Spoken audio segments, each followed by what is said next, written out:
সেই কৈফিয়ত আমি তোকে দেবো না। আজ আমি টনিকে সব সত্যি কথা বলবো। কি বলবে বলো? ছোটবেলায় যখন তোমার আব্বা তোমাকে আমার কাছ থেকে ছিনিয়ে নিয়ে যাচ্ছিল, তখন তুমি চিৎকার করে বলেছিলে, সালমা আমি তোমাকে জীবনেও ভুলতে পারবো না। তাহলে আজ তুমি কি করে আমাকে ছেড়ে বড় হয়ে গেলে? বিশ্বাস করো টনি, আমি সালমা, ও সাথী, ও তোমাকে ঠকিয়ে আমার কাছ থেকে কেড়ে নিয়েছে। 12টা বছর আমি তোমার জন্য কেঁদেছি, প্রতিটা মুহূর্ত তোমার অপেক্ষা দেখেছি। আজ যদি তুমি অন্ধকার হয়ে যাও, তাহলে আমার বড় ছাড়া আর কোনো উপায় থাকবে না, বড় ছাড়া আর কোনো উপায় থাকবে না।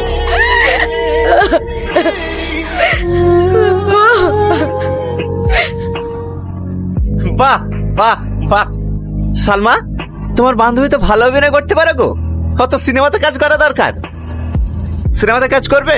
আমার একটা বন্ধু সিনেমাতে কাজ করে, যদি বলো তাহলে তার সঙ্গে যোগাযোগ করিয়ে দেবো। আমার চোখের পানি তোমার কাছে অভিনয় মনে হলো টনি? আরে না না, অভিনয় মনে হবে কেন, তুমি একদম ন্যাচারাল অ্যাক্টিং করেছো। চলো, আমাদের এবার লেট হয়ে যাচ্ছে। কে মেয়েটা? চিনতে পারছো না আব্বা? সালমা। সালমা ওই কাশেমের মেয়ে? হ্যাঁ আঙ্কেল। তোমার সাহস কি করে হয় এ বাড়িতে পা রাখার? তুমি এসব কি বলছো আব্বা? তুই চুপ কর। শুধু এর কারণে তোকে নিয়ে 10 বছর আমি ট্রান্সফার হয়ে কলকাতায় ছিলাম, আর কদিন আসতে না আসতেই তোর মাথা আবার খেয়ে ফেলেছে। তুমি একটু শান্ত হও না, ওকে একটু ঠান্ডা মাথায় বুঝাও। আর কত বোঝাবো ওকে? ও কি জানে না এই চোরের বংশকে আমি একদম সহ্য করতে পারি না?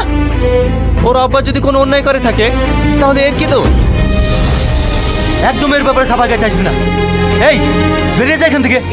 আব্বা, এই এলাকায় হাজারো মেয়ে আছে, গরিব বড় লোক যাকে পছন্দ করবি তার সঙ্গে তোর বিয়ে দেবো, কিন্তু এই চোরের মেয়েকে আমি বাড়ির বউ হিসাবে মেনে নেবো না। ভালো করে বুঝে দাও তোমার ছেলেকে। আর হ্যাঁ, তুই যদি তোর নিজের পছন্দ বিয়ে করিস, এই বাড়িতে হয় তুই থাকবি নয়তো আমি।